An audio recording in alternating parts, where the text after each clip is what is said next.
एक लड़की थी। कुदरत ने उसे खूबसूरती देने में कोई कमी न की थी। अपने माता पिता की इकलौती जान थी वह। पढ़ाई करने के साथ साथ उसे चित्रकारी करना बहुत पसंद था। प्रकृति के सुंदर सुंदर दृश्यों को बड़ी ही बारीकी से अपने चित्रों में उतार लेती थी। अपने हुनर के चलते नन्ही उम्र में ही वह कई प्रतियोगिताओं की विजेता भी बनी। उसकी इस कला से बड़े बड़े लोग भी प्रभावित हुए बिना ना रहते। उन दिनों वह 8वीं क्लास में थी। उसके जीवन का 13वां वसंत चल रहा था। चारों तरफ खेतों में सरसों के पीले पीले फूल खिले हुए थे। इन्हीं खेतों के बीच में उसका स्कूल था। एक दिन वह क्लास में बैठकर एकाग्रता से कुछ याद कर रही थी कि तभी प्रधानाध्यापक अंदर आए। उनके साथ एक लड़का भी था। सब विद्यार्थी उन्हें देख उठ खड़े हुए।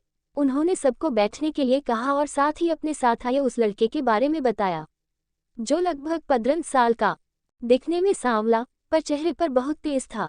उसकी आंखों में भविष्य के ढेर सारे सपने थे।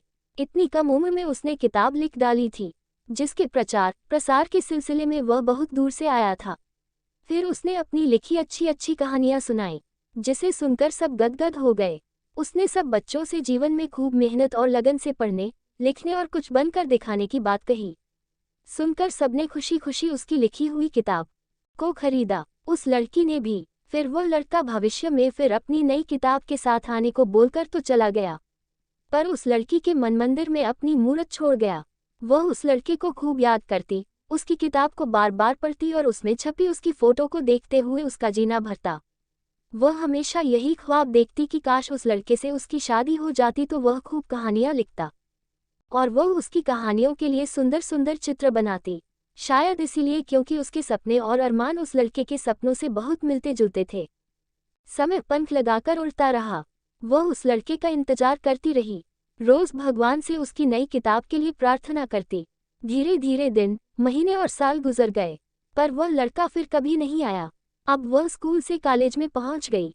अब वह काफी बड़ी और पहले से ज्यादा खूबसूरत हो गई थी, पर ना जाने क्यों वह उस लड़के को कभी भूल ही नहीं पाती थी। आखिर ग्रेजुएशन के बाद उसके माता पिता ने अपनी प्यारी बेटी के हाथ पीले कर दिए। शादी के दिन वह उस लड़के को याद करके खूब रोई। कुछ महीने के बाद ही उसका पति उसे लेकर मुंबई चला गया, जहां उसने आगे पढ़ने की इच्छा जाहिर की तो उसके पति ने खुशी खुशी वहां के कॉलेज में उसका दाखिला करवा दिया। फिर एक दिन कुछ ऐसा हुआ जिसकी उसने कल्पना तक नहीं की थी। वही लड़का जिसके ख्वाबों और ख्यालों में वह हमेशा खोई रहती थी, आज कई सालों के बाद वही उसकी नज़रों के सामने था। पता चला कि वह अपनी नई किताब के प्रमोशन के सिलसिले में कॉलेज आया था। वह देखती ही रह गई। वो पहले से भी ज्यादा स्मार्ट और हैंडसम दिख रहा था, लेकिन चाहकर भी उससे बात ना कर सकी। बस उसे जी भर के देख लेना चाहती थी।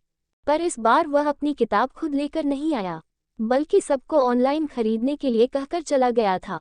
बगैर उससे मिले वह एक बार फिर उसकी नज़रों से दूर जा चुका था। उसने भी एक किताब मंगवाए। ये किताब खुद उस लड़के की प्रेम कहानी थी, जिसे पढ़कर उसकी आंखें भर आईं। पढ़कर अब वह उस लड़के से मिलना और उस लड़की को देखना चाहती थी जिसे वह बेपनाह जान से भी ज्यादा प्यार करता था। संयोग से कुछ दिन बाद ही वह अपने पति के साथ गेटवे ऑफ इंडिया घूमने गई। वहां अचानक उसे समुद्र की तरफ देखते हुए वह लड़का दिखा। उससे मिलने के लिए जैसे ही उसने अपने कदम आगे बढ़ाए कि अचानक एक बेहद खूबसूरत हसीन लड़की प्यार भरी मुस्कान बिखेरते हुए उस लड़के के पास आई।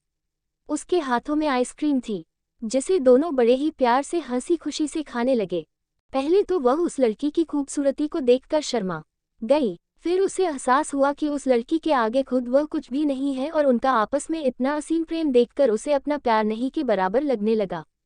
उसे मानना पड़ा कि जोड़ी ऊपर वाला बनाता है और जो होता है अच्छे के लिए ही होता है, क्योंकि हम जिसे चाहते हैं वह हमें मिल जाए तो वो प्यार नहीं होता है, बल्कि हम जिसे चाहते हैं वह हमेशा खुश रहे, यही प्यार है। सोचते हुए उसके कदम पीछे की तरफ मुड़ गए, अपने पति की तरफ।